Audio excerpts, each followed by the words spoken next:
ናስኪ ስሜን አላውቅም። ቤት ሆነልህ ስሜን ሳልሰማ? አዎ ቤት ሆኖልኛል። አዎ ወደድከው? እንግዲህ አንተ ጎረቤት ነን ካሁን በኋላ።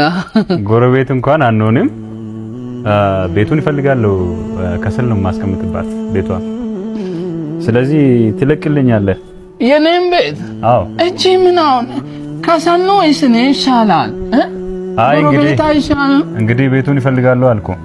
ትለቅልኛለህ። ቶሎ ቤት ፈልግና አውጣልኝ። ከሰል ለማስቀመጥ ነው የሚያስፈልገኝ። ስለዚህ ቤት ፈልግ። እዚህ ነበረችው ግን እንድኖር ትፈልግ ነበር። ታግዘኛለች ነበር። ያው እሷን ፈልጋ በቃ እሷ ጋር ደውልና ፈልጋት እንጂ ይሄን ፈልጋለሁ። ነገ ጧት ትወጣለኝ። እሺ? አዎ ነገ ጧት እንዳቆይ። ነገ የሚመጣ ከሰል ስላለ እሱን አስገባለሁ። በጣም አሁን ህብኝ መሄዷ ማዝኜ እኔ ደግሞ መግባት አለው